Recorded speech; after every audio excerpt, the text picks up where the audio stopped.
All right. Well, thanks, Jace, for taking up this incredibly nerve-wracking experience. Thanks, Simon, for creating the opportunity for us, and it's a great honour to not only be shown with this lad here, who I always call brother from another mother, and to have not only have the family representing here as well. They've come a long way to be here. So thank you, Mob, for coming down from your gorgeous part of the world, and to everyone else as well, for giving up your time coming here this afternoon and such a glorious day to embrace our ethic, I guess. And I'm not going to say too much about it because there's a very detailed blurb there. So you can read that blurb and get into that concept of the artworks. But I guess just to reflect on a couple of things Jace touched on, the general concept for these ones here, which was the series that began just as an experimental way of creating a landscape, it's the notion of the concept of where the real Aborigines come from, and that's the top end. Yeah, so that's the top half of the continent. So that generally was where the last remaining tribal peoples exist on this continent. And so also Jason touched on the word reconciliation. It's that alarming hypocrisy in the concept of two parties done wrong make right. It's conjured up in that top half of the landscape where we want to point, and the most majorly collected artworks in the Aboriginal art spectrum come from the top end. So that's either bark paintings from Arnhem Land, or it's dots from the desert and the west, wherever.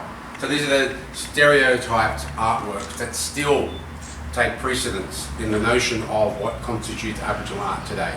Yeah?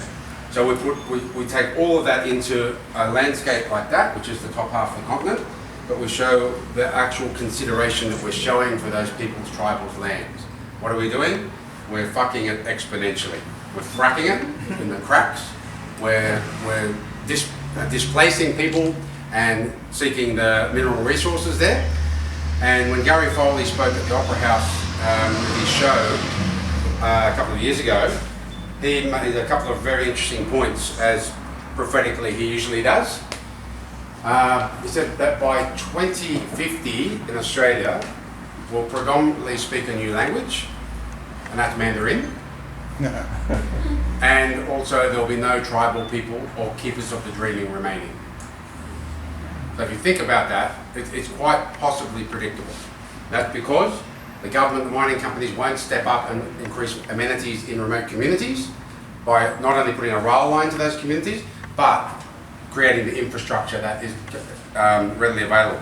I'm making a prediction that this will change, but it will come via the Saudis. And I believe that that's one of the predictions I'm making. The Saudis are going to equip our people in the desert with the sustainable amenities to survive in those harsh environments. So you take all that in context, and then you whack in those great ideals of Australian nationalism and patriotism. And so heavily detailed in here, and as I said in the blurb, I encourage you, touch them. It's synthetic polymer, you can feel the pain. You know, these are layered, mixed up, mashed verses from Dorothea McKellar's I Love a Sunburnt Country and Advanced Australia Fair. And they're repeated in most of these works here.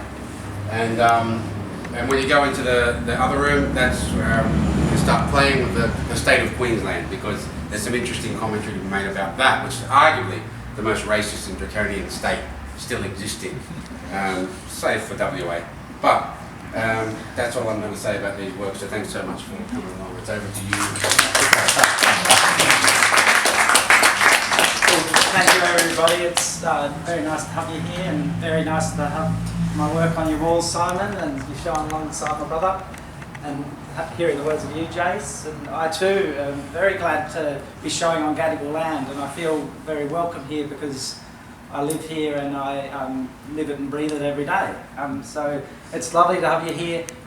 The work, I could tell you a story about the work now and it would probably change tomorrow, and I really enjoy that idea that things aren't stable, things are ongoing and moving.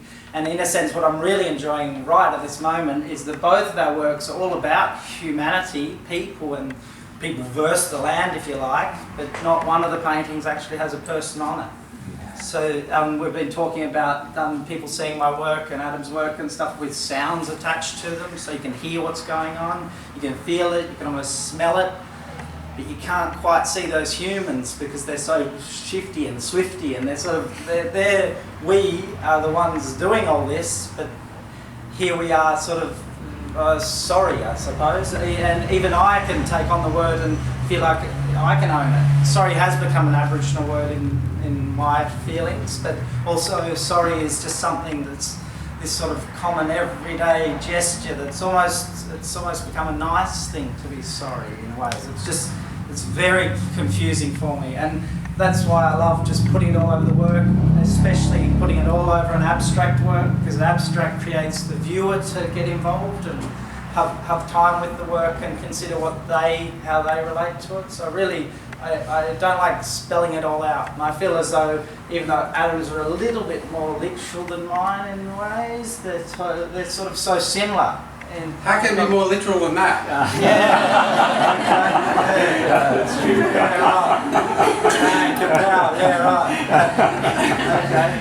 Yeah, well, it's interesting because I can almost see, and I know Adam's work quite well, that when people were coming here sort of saying, oh, which one's your works? And I can look around and think, oh, I don't think I painted that one. Yeah, so it's got that sort of, I feel really familiar showing alongside you with this show. So thanks very much for coming, and wonderful.